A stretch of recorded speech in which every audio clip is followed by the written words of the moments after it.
Hey guys, I decided to do a video, and hopefully, I'm hoping that I can maybe offer some thinking points in regards to first order change, second order change, and absurdity. So let me kind of start out with first order change. It seems like most of you have a good grasp on first order change. Typically, first order change is just a simple cause and effect. Someone comes in, they need to do more of something or less of something or do something better.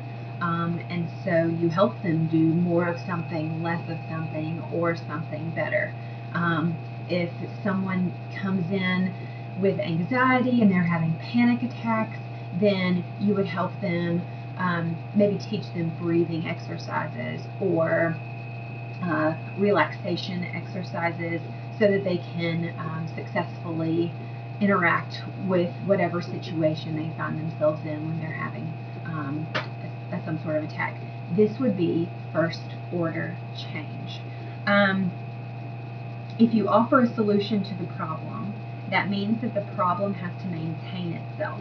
Okay, I want to read that again because I think that this is really important in regards to first order change. If you offer a solution to the problem, that means that the problem has to maintain itself. In other words, first order change stays in the problem frame. So if someone comes to you with a problem and you offer them solutions, you're still staying in the same frame. You haven't created anything new. You haven't, there's no paradigm shift. There's nothing, you're helping them actually maintain the homeostasis. And you're even feeding into the problem frame. Václavic in Change, he writes, the attempt to effect a first order change under these circumstances either greatly contributes to the problem which it is supposed to solve, or it actually is the problem. So, in other words, Václavic is saying your attempts at solving the problem are actually becoming the problem. So, okay, let's think of the alcoholic that comes to you, and the goal is to not drink alcohol. So, you interact with them, encourage them to not drink alcohol, encourage them to find other things that that they can fill their time with, help them think positively about themselves, encourage them to go to AA, things of that nature. So they stop drinking alcohol, but they become a workaholic. They go to their job all the time. That is the same problem, just in a more socially acceptable format. Maybe they quit drinking, but they get addicted to pornography. Same class of problem, still stays in that problem frame. Okay, so attempting to solve the problem can actually help maintain the problem. Attempting to solve the problem can actually be the problem.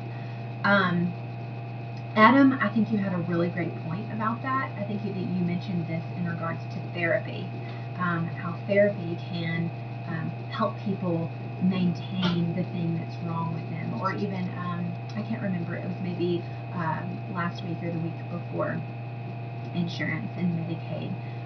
It can actually help people maintain a problem frame. This is first order, okay? So let's look at a first order example in regards to a couple. A couple comes in and they are having communication problems. They need to learn how to communicate better. They have, after interacting with them, you kind of track their pattern. They have a nag withdrawal pattern.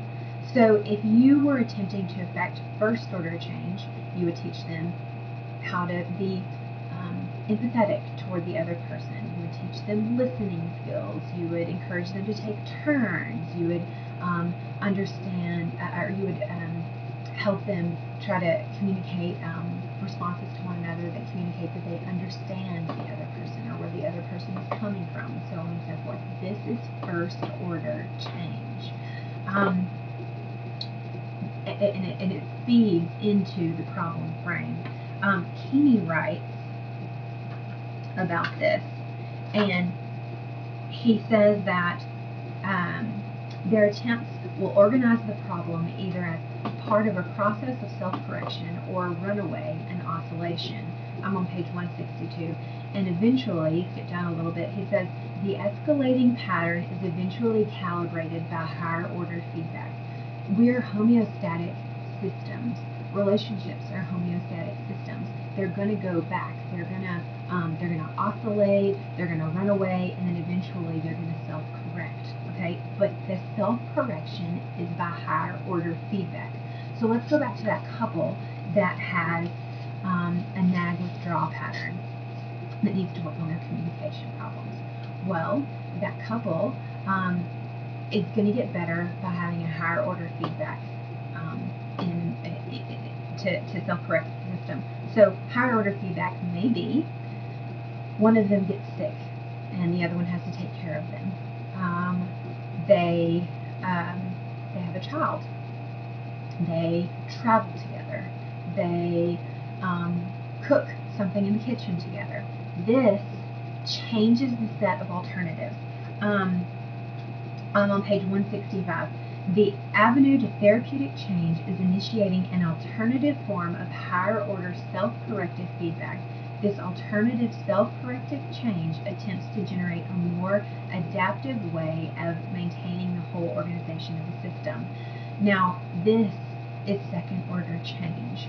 But how do you engage this with people? How do you engage second order change with people? You do that through an absurd way. Okay? So let's go back to that nag withdrawal couple. In order to get better, one of them gets sick, or not in order to get better, but they get better after one of them gets sick and the other one has to take care of them. This sounds absurd.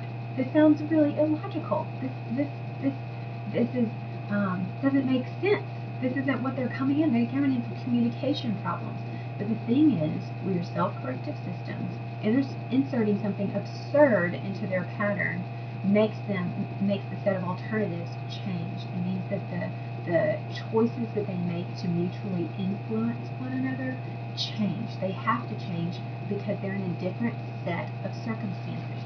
They're no longer in this problem frame. They've expanded the set of alternatives. There is a really, really great example of second order change in a society, Portugal, and there is a TED Talk on this very thing. I don't think he even mentioned second order change, but I think that it's a really, really powerful demonstration of second order change on a large scale. I'm going to put a link to it. I'll post it somewhere, either in the discussion board or if there's a way to put something on the video, then I'll be sure to do that. It is well worth your time. And as you are watching it, I think that a good question to ask is, what is the second order change in this situation, and what is the absurd way that they effected second order change? Okay, so absurdity. It's absurd, right? Keeney talks a little bit about absurdity in Aesthetics of Change. He labels it meaningful noise or random noise. I think all of these are synonymous for absurdity. And, you know, I think that for the rest of the semester we are going to be discussing what is absurdity, what is absurdity, and hopefully, I'm hoping, cultivating absurdity in our own lives and practicing absurdity.